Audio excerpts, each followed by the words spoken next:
بریر ابن خزیر، یہ عموماً بریر حمدانی کے نام سے مشہور ہیں، اور ان کا ذکر آپ نے شہداء کربلا میں بریر حمدانی کے نام سے سنا ہوگا۔ یہ بریر ابن خزیر الحمدانی المشرقی کہلاتے تھے۔ تو بات یہ تھی کہ قبیلہ حمدان کی ایک شاخ بنو مشرق بھی ہے، بریر کا تعلق اسی سے ہے، اس لیے ان کے نام کے ساتھ حمدانی المشرقی لکھا جاتا ہے۔ یہ کربلا میں بہت سن رسیدہ اور ضعیف العمر بوڑھے شہداء میں ہیں۔ حبیب اور مسلم ابن اوسجہ وغیرہ کی طرح مولا امیر المومنین علیہ السلام کے قریبی ساتھیوں میں تھے، اور امام المتقین کی قربت سے پیدا ہونے والی صفات ان میں بھی موجود تھیں، یعنی عابد تھے، زاہد تھے، شجاع تھے، اور قرأت کے استاد تھے، بہت سنجیدہ بڑے بردبار آدمی تھے، اور یہ استاد القرآ بھی تھے، استاد القرأت تھے، قرأت وغیرہ مسجد میں لوگوں کو سکھاتے تھے، اور ان کا شمار تابعین میں ہوتا ہے۔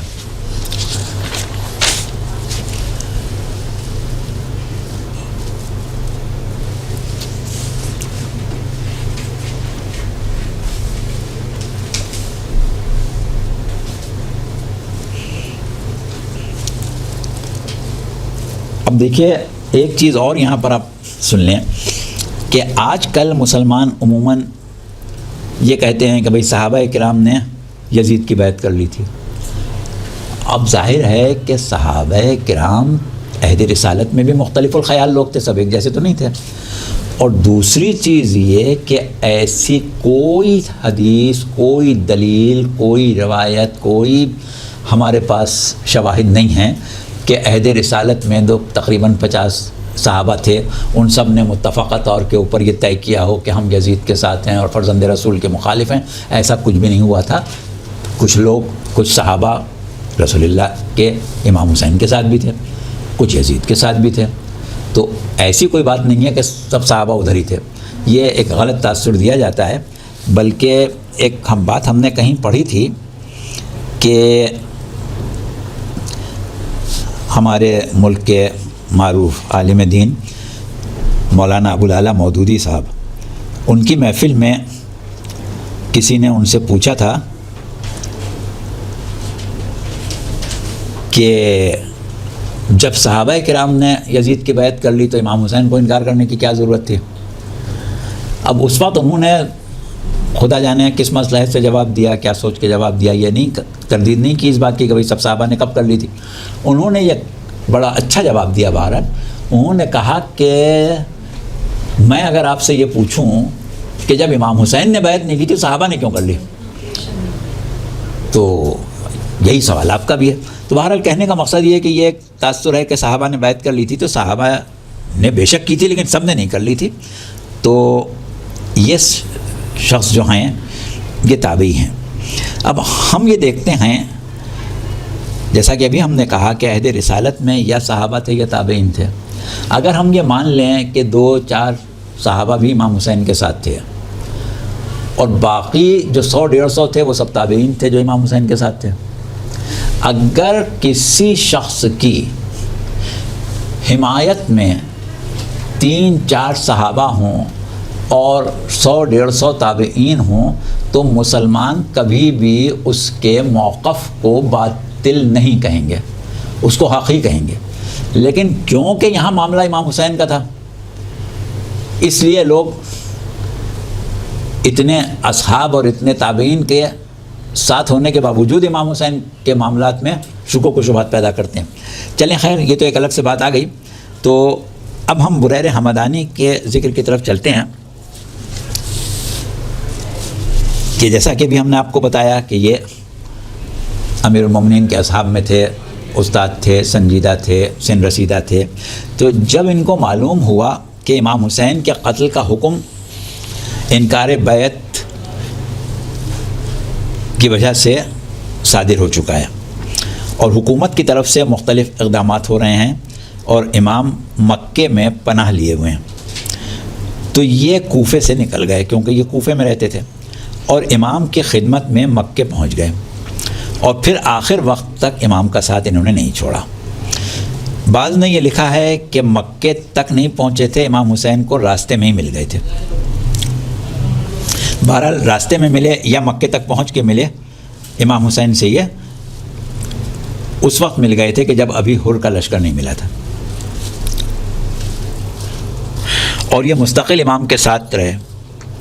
حضرت مسلم ابن عقیل کی خبر شہادت جو کوفے کے لوگوں کو کا راستے میں امام سے ملنے کا موقع ہے اور حضرت مسلم اور حضرت حانی ابن عروہ کی شہادت کی خبر آئی ہے. پھر اس کے بعد زہیرقین کا جو واقعہ پیش آیا، راستے میں زہیرقین امام کے ساتھ ہوئے اور پھر قادسیہ سے بچ کے صحرائے ابو گیا کی طرف گئے. پھر حر نے تعاقب کیا، حر نے اپنی حراست میں لیا، حر اپنے ساتھ لے کے گیا. وہ تمام چیزیں جو ہیں وہ بریر کے سامنے ہوئیں.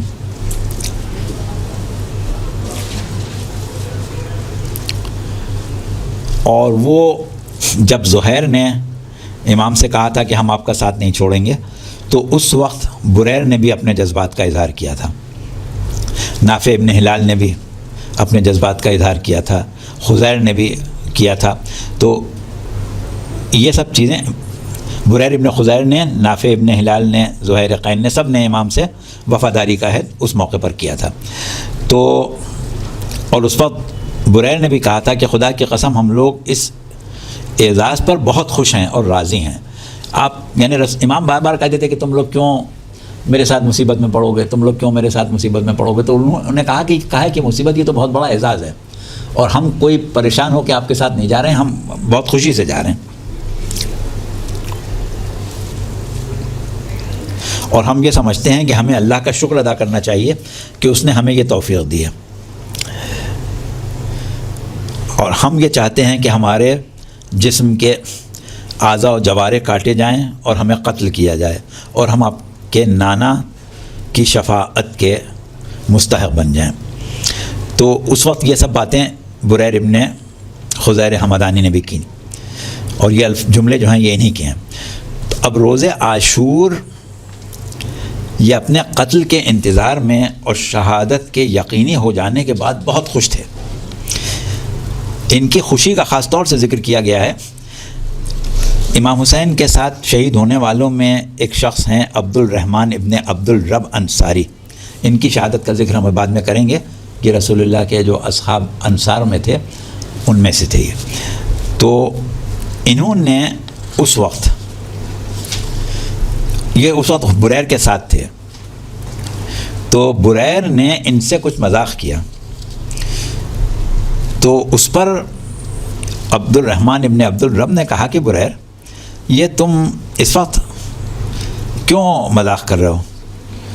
تو بریر نے کہا کہ میری قوم کے لوگ واقف ہیں اور گواہ ہیں اس بات کے کہ جوانی اور لڑکپن کے زمانے سے آج تک میرے مزاج میں کتنی سنجیدگی تھی اور کبھی بھی میں نے کوئی ہنسی مذاق نہیں کیا کسی سے، بہت میں سنجیدہ تھا. لیکن نصرت امام میں قتل ہونے کا جو اعزاز مجھے مل رہا ہے اس سے میرا دل اتنا خوش ہے کہ اس خوشی میں نے اس وقت تم سے مذاق کر لیا. اب اس سے آپ اندازہ لگائیں کہ ایک ضعیف آدمی سنجیدہ جس نے زندگی میں کبھی ہنسی مذاق نہیں کیا اس وقت اپنی جان دینے پر اتنا خوش تھا کہ اس نے ساتھی سے مذاق کیا. اور اس کے بعد انہوں نے کہا کہ میرا دل بہت بے چین ہے اور میں یہ چاہتا ہوں کہ اسی وقت لشکر پر حملہ کروں، یعنی ابھی جنگ شروع نہیں ہوئی، اسی وقت لشکر پر حملہ کروں اور یہ لوگ تلواریں لے کے میرے اوپر چلائیں اور مجھے قتل کر دیں. تو یہ باتیں ظاہر ہے کہ ان کے ایمان کا اور جوش شہادت جذبہ قربانی جو ہے اس کو بیان کر رہا ہے. اور بے شک یہ حضرات ایسے ہی تھے کہ ان کی بارگاہ میں ہمیں سلام پیش کرنا چاہیے. تو ہم 2 اشعار آپ کے سامنے پڑھ رہے ہیں. سلام تم پر شہیدان آستان وفا، سلام تم پر شہیدان آستان وفا، سلام شمس ضیاء بار رہروان وفا، تمہارے خون سے ہے رنگیں قبائے لالیں دیں، تمہارے عزم سے مہکا ہے بوستان وفا۔ بہرحال کربلا کی شب عاشور کا ایک عجیب واقعہ ہے جس کو مختلف راویوں نے لکھا ہے اور ابو مخنف نے بھی خاص طور سے بیان کیا، اور اس واقعے کا جو راوی ہے وہ بریر کے قبیلے کا ہی ایک شخص ہے۔ بریر کے قبیلے کا ایک شخص تھا جس کا نام تھا ضحاک ابن قیس، ضحاک ابن قیس حمدانی۔ اس کا واقعہ یہ ہے کہ یہ کربلا میں امام حسین کے پاس آیا اور اس نے آ کے امام حسین کے ہاتھ پر بیعت کی اور یہ کہا کہ مولا میں یہ چاہتا ہوں کہ میں اپنی جان دے کے آپ کو اس بلا سے نجات دلا دوں اور میں آپ کے ساتھ رہوں گا، آپ کے اوپر اپنی جان قربان کرنے کے لیے آمادہ رہوں گا، لیکن میں یہ دیکھوں گا کہ میرے جان دینے سے آپ کی جان بچی کہ نہیں بچی۔ اگر میرے جان دینے سے آپ کی جان بچ گئی تو بے شک میں اپنی جان قربان کر کے آپ کو بچا لوں گا، لیکن اگر میں نے یہ دیکھا کہ میری تو جان چلی گئی پھر بھی آپ مظلومی سے شہید ہو گئے تو پھر میں کیوں اپنی جان دوں، کم از کم اپنی ہی جان بچا لوں۔ اب دیکھیے یہ بھی ایک ایمان کی شکل ہے کہ اس نے کہا کہ اپنی جان میں اسی صورت میں دوں گا کہ جب میری جان آپ کے کام آئے۔ اب یہ یہی سمجھ رہا تھا کہ جان کے کام آنے کا مطلب یہ کہ امام بچ جائیں، اور اگر میں دیکھوں گا کہ آپ نہیں بچ سکتے ہیں تو پھر میں آپ کو چھوڑ کے چلا جاؤں گا۔ امام خاموش ہو گئے تھے۔ اب یہ دیکھیں کہ امام بھی کتنا مزاج دان ہے اور جانتا ہے کہ کس کے نصیب میں کون سا شرف ہے اور کس کے نصیب میں نہیں ہے، کہ زہیر جیسے شخص کو امام نے نصیحت کر کے بلا لیا، حر کے سامنے وہ کردار پیش کیا کہ حر خود آ گیا، لیکن یہ شخص جو شروع سے امام کو امام مان رہا ہے، امام کے اوپر جان دینے کو بھی تیار ہے، لیکن یہ چاہتا ہے کہ میری جان جائے تو ضائع نہ ہو، اس سے امام نے کچھ نہیں کہا، سن کے خاموش ہو گئے۔ تو بہرحال یہ روز عاشور کربلا میں امام حسین کے ساتھ رہا، اور جب اس نے یہ دیکھا کہ لشکروں کی اتنی کثرت ہے کہ سب اصحاب باری باری شہید ہو رہے ہیں اور اب کوئی بھی نہیں بچے گا، لیکن امام حسین جو ہیں وہ بہرحال نرغہ آدم میں رہیں گے، تو اس نے کہا پھر اب میں کیا کروں، جانتے کہ وہ چلا گیا، اور اس کے بعد وہ زندہ بچ گیا تھا۔ تو اس نے یہ واقعہ نقل کیا ہے، یہ اس کا راوی ہے۔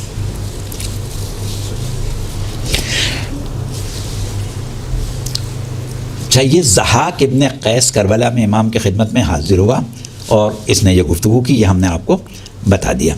اچھا، اب اس کے بعد صورت یہ ہوئی کہ شب عاشور کا قصہ یہ خود بیان کر رہا ہے اور یہ کہتا ہے، یعنی اس کا جو قصہ اس نے بیان کیا ہے اس سے لگتا ہے کہ بریر حمدانی کا جذبہ ولایت جو تھا وہ کتنا قوی تھا۔ تو یہ کہہ رہا ہے کہ شب عاشور جب امام مظلوم اور تمام جانثار تسبیح و تحلیل میں مصروف تھے، یہ بھی وہاں موجود تھا، تو ابن سعد کی فوج کا ایک دستہ ہم لوگوں کی نگرانی کر رہا تھا۔ ایک مرتبہ ہمارے خیموں کے قریب سے گزرا، اس وقت امام حسین سورہ آل عمران کی 169ویں آیت کی تلاوت کر رہے تھے۔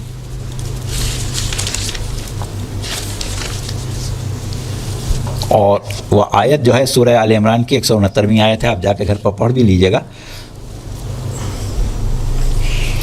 ما کان اللہ لیذر المؤمنین علی ما انتم علیہ حتی یمیز الخبیث من الطیب۔ اللہ ایسا نہیں ہے کہ وہ ایمان کا دعویٰ کرنے والوں کو اس حالت میں چھوڑ دے جس میں تم ہو، جب تک خبیث کو طیب سے الگ نہ کر دے۔ یہ آیت امام پڑھ رہے تھے اور وہ لشکر جو تھا وہ امام کے خیموں کے قریب آ گیا تھا۔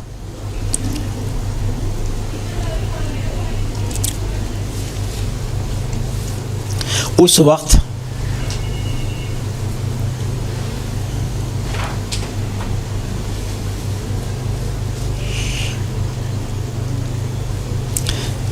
صورت یہ ہوئی کہ یزید کی فوج میں ایک شخص تھا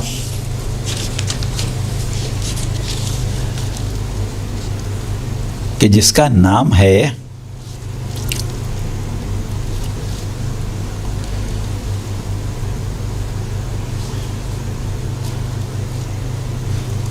کہ ایک شخص نے کہا، ابھی اس شخص کے نام کا پتہ نہیں چلا تھا، کہ رب کعبہ کی قسم ہم طیبین میں سے ہیں، خدا ہم کو تم سے الگ کر دے گا. یعنی اس آیت کے جواب میں کہ جہاں اللہ نے کہا کہ اللہ طیبین کو خبیثوں سے الگ کرے گا.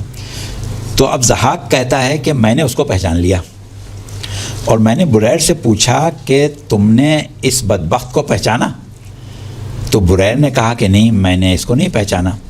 تو ضحاک نے کہا کہ اس کا نام ابو حریث عبداللہ ابن شہر سبیعی ہے.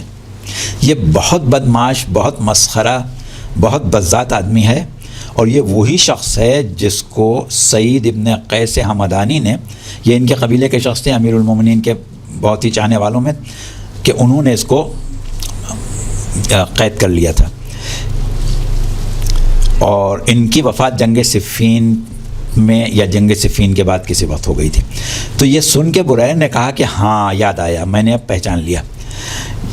تو اب بریر نے اسے پکارا اور کہا کہ اے بدبخت، خدا نے تجھ کو کبھی طیب لوگوں میں شمار نہیں کیا. وہ کہنے لگا کہ تم کون ہو؟ تو بریر نے اپنا تعارف کرایا. بریر کا نام سن کے اس کے منہ سے حق بات نکل گئی.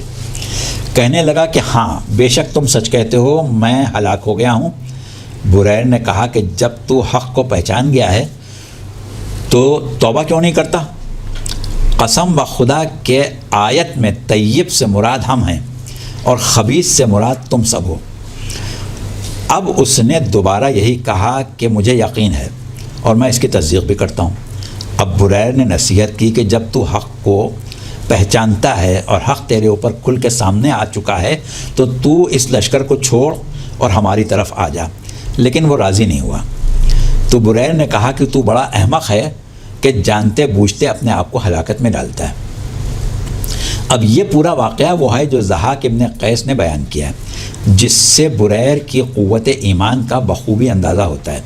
اب ایک واقعہ جو مختلف ذرائع سے پہنچتا ہے، علامہ طاہر سماوی صاحب نے ابصار العین میں اس واقعے کو نہیں لکھا ہے، اور علامہ نقن صاحب نے شہید انسانیت میں بھی یہ واقعہ نہیں لکھا ہے. لیکن یہ مشہور ہے جناب بریر حمدانی کے متعلق واقعہ. وہ واقعہ مولانا نجم الملت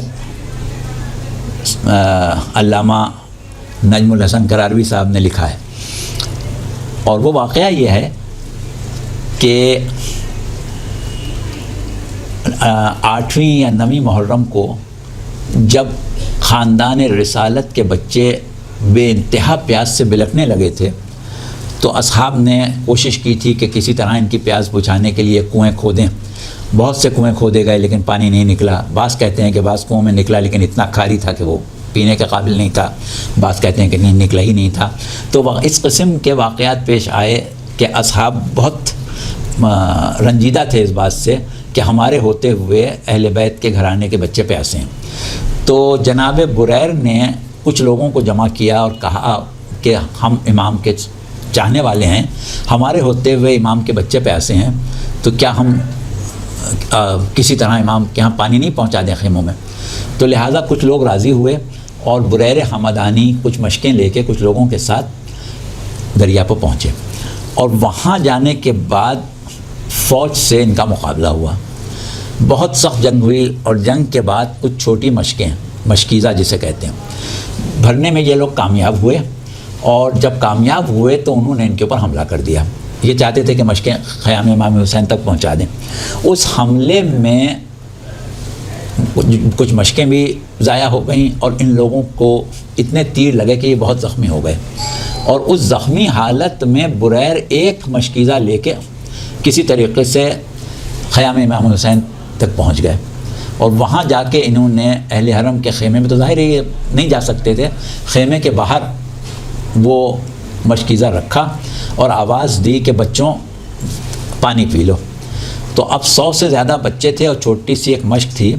تو بچوں نے اپنے سوکھے ہوئے رخسار، سوکھے ہوئے ہونٹ اور جلتی ہوئی آنکھیں مشق کے اوپر ملنا شروع کی کہ وہ پانی تو اتنا نہیں تھا کہ سب پی لیتے، لیکن اس موقع پر مشق کا دہانہ کھل گیا اور پانی بہہ گیا. یہ واقعہ بعض لوگوں نے لکھا ہے لیکن ان محققین نے نہیں لکھا ہے. اب یہ صحیح ہے یا غلط ہے اس کے اوپر تو بحث نہیں کی جا سکتی. البتہ ایک چیز جو تھوڑی سی ہمارے اعتبار سے ہمیں لگتا ہے کہ ان لوگوں نے کیوں نہیں لکھی ہوگی، اس کی وجہ یہ ہے کہ اس حدیث کو نقل کیا ہے جناب سکینہ سلام اللہ علیہ سے، اور یہ بات طے ہے کہ جناب سکینہ کربلا کے بعد نہیں تھیں، لہٰذا ان سے تو روایت نہیں بیان کی جا سکتی. تو ہو سکتا ہے کہ یہ روایت جو ہے وہ صحیح نہ سمجھی گئی ہو، اس وجہ سے انہوں نے نقل نہیں کی. لیکن بہرحال بریر حمدانی کی شجاعت میں اور بریر حمدانی کے واقعات میں بعض لوگوں نے اس واقعے کو لکھا ہے.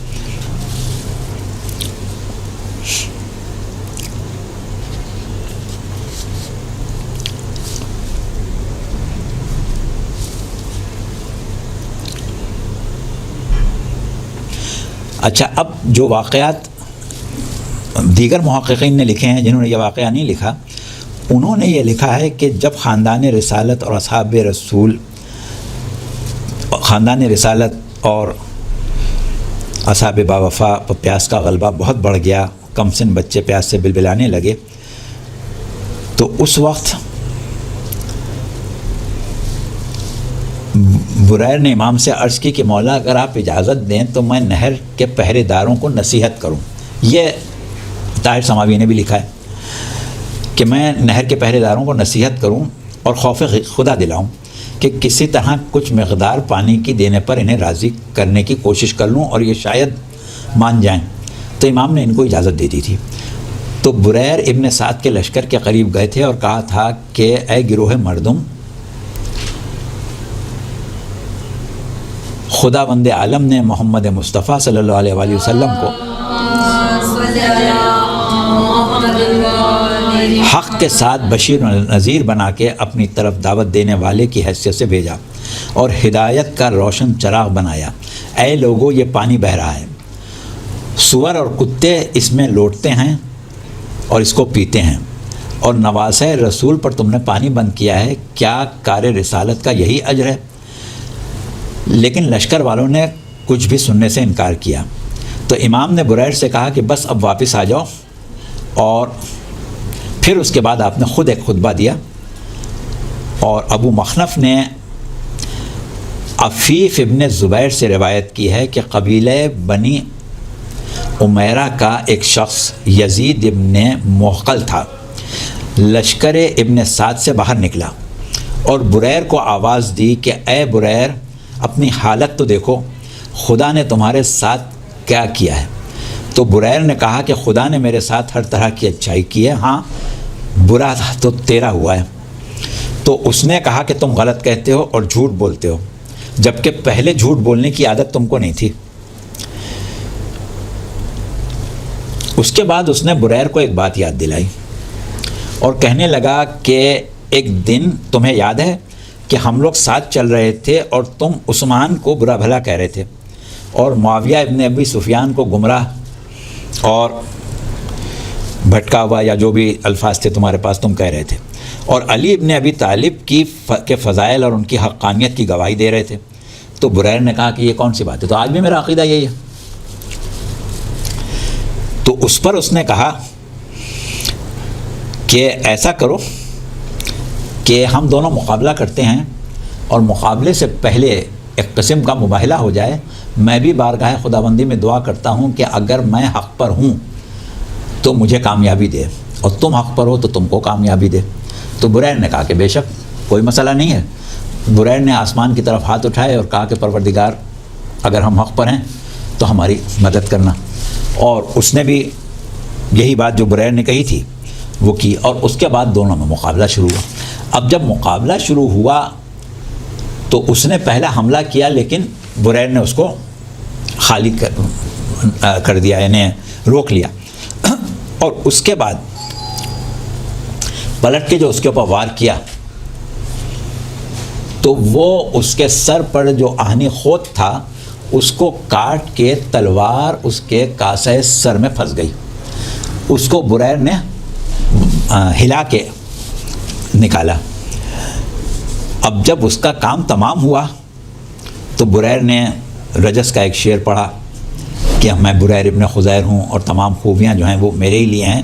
اب ظاہر ہے کہ ان کا جوش و خروش بہت بڑھ گیا تھا کہ ایک طرف انہوں نے مباہلے میں فتح حاصل کی تھی اور دوسری طرف ایک ظالم کو جہنم حاصل کیا تھا. اس کے بعد انہوں نے کچھ نہیں دیکھا کہ میں اکیلا ہوں اور ایک مرتبہ لشکر کے اوپر جھپٹ پڑے. تو جب لشکر پر یہ جھپٹے تو ایک شخص تھا رضی ابن منقد ابدی.